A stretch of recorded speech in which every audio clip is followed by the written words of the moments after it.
Hello dears, ദേവുവിൻ്റെ ചോറൂണിൻ്റെ video എല്ലാവരും കണ്ടില്ലേ? കാണാൻ വിട്ടുപോയവർ അതൊന്ന് കണ്ടു നോക്കണേ.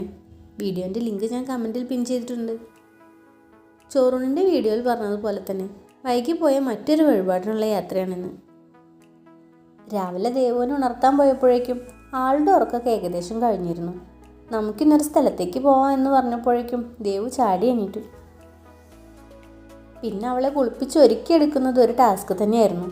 ഇങ്ങോട്ട് വിളിച്ചാൽ അങ്ങോട്ട് രണ്ടോടുന്ന ടൈപ്പാണ്. അങ്ങനെ ഒരുവിധം അവളെ ഒതുക്കി നിർത്തി മുടിയൊക്കെ കെട്ടിക്കൊടുത്തു. ഞങ്ങളുടെ കൂടെ എല്ലാവരും ഉണ്ട് കേട്ടോ. എൻ്റെ അച്ഛനും അമ്മയും അനിയന്മാരും, ഏട്ടൻ്റെ ഏട്ടന്മാരും ഏട്ടത്തിയമ്മമാരും അനിമോളും ചേർന്നൊരു ദീർഘദൂര യാത്രയാണ് ഞങ്ങൾ പ്ലാൻ ചെയ്തത്. അതിനായി 14 സീറ്റിൻ്റെ ഒരു ട്രാവലർ നേരത്തെ തന്നെ ബുക്ക് ചെയ്തിട്ടുണ്ടായിരുന്നു. രാവിലത്തെ ബ്രേക്ക്ഫാസ്റ്റ് കഴിച്ച് 10-10:30 കൂടിയാണ് യാത്ര തുടങ്ങിയത്. തീർത്ഥാടന യാത്ര ആയതുകൊണ്ട് ഉച്ചയ്ക്ക് കഴിക്കാനുള്ള വെജിറ്റബിൾ ബിരിയാണി ഉണ്ടാക്കി വണ്ടിയിൽ വെച്ചിരുന്നു. ഏകദേശം 1:30 അടുത്തപ്പോൾ ഫുഡ് കഴിക്കാനുള്ള ഒരു സ്പോട്ട് കണ്ടെത്തി. പാലക്കാട് എത്തുന്നതിന് മുമ്പ് മുട്ടിക്കുളങ്ങര എന്ന സ്ഥലത്താണ് വണ്ടി നിർത്തിയത്. ഭക്ഷണം കഴിക്കുന്ന തിരക്കിനിടയിൽ വീഡിയോ എടുക്കാനൊന്നും പറ്റിയില്ല. ഫുഡ് കഴിച്ചുകൊണ്ടിരിക്കുമ്പോഴാണ് ഞങ്ങളൊരു ഞാവൽ മരത്തിൻ്റെ താഴെയാണ് ഉള്ളതെന്ന് ശ്രദ്ധിച്ചത്. പഴുത്ത് കിടക്കുന്ന ഞാവൽപ്പഴങ്ങൾ അവിടെയെല്ലാം വീണ് കിടക്കുന്നുണ്ടായിരുന്നു. കയ്യെത്തി പിടിക്കാൻ പറ്റുന്ന ഞാവൽപ്പഴങ്ങൾ പറിച്ചു കഴിച്ച് ഞങ്ങൾ വീണ്ടും യാത്ര തുടർന്നു. പാലക്കാട് പൊള്ളാച്ചി റോഡിലെ ഗോപാലപുരം ചെക്ക് പോസ്റ്റ് കടന്നു തമിഴ്നാട്ടിലേക്ക് പ്രവേശിക്കുകയായി. ഉടുമ്പൽപേട്ടിൽ എത്തിയപ്പോൾ വിൻഡ് മിൽ അല്ലെങ്കിൽ കാറ്റാടികൾ നിറയെ കാണാൻ തുടങ്ങി.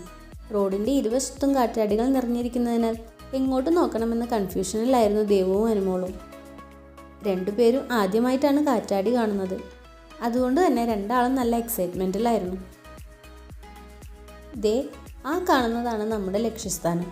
പഴനിമല മുരുകൻ്റെ അടുത്തോട്ടാണ് ഞങ്ങൾ വന്നിട്ടുള്ളത്.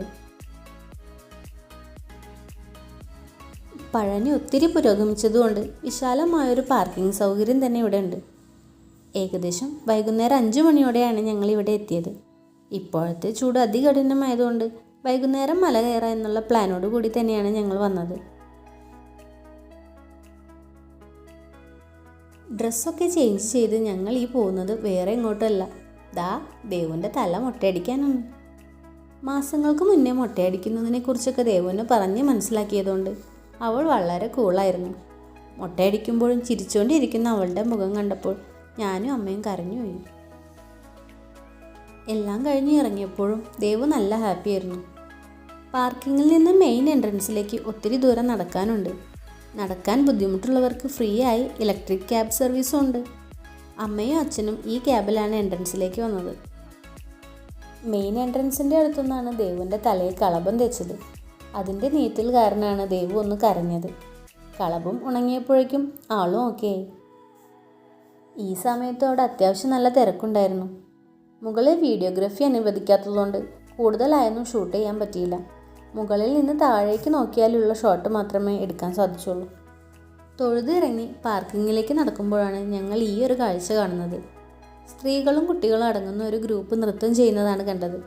ഇതെന്താണെന്നറിയില്ലെങ്കിലും കുറച്ചു നേരം അതൊക്കെ കണ്ടു നിന്ന് പിന്നെ നേരെ പാർക്കിങ്ങിലേക്ക് വിട്ടു. അതെന്താണെന്ന് അറിയുന്നവരൊന്ന് കമൻറ്റ് ചെയ്യണേ.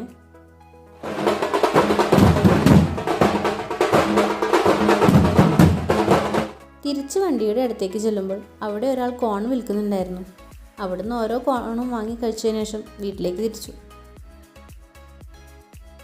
യാത്രാക്ഷീണം കാരണം എല്ലാവരും തളർന്നിരുന്നു. അതുകൊണ്ട് പിന്നീട് അങ്ങോട്ടുള്ള വീഡിയോ ഒന്നും എടുക്കാൻ പറ്റിയില്ല. ഇനി വരുന്ന വീഡിയോകളിൽ കൂടുതൽ വിശേഷങ്ങൾ ഉൾക്കൊള്ളിക്കാൻ ശ്രമിക്കുന്നതായിരിക്കും. വീഡിയോ ഇഷ്ടമായാൽ ലൈക്ക് ചെയ്യുക, മറ്റുള്ളവരിലേക്ക് ഷെയർ ചെയ്യുക.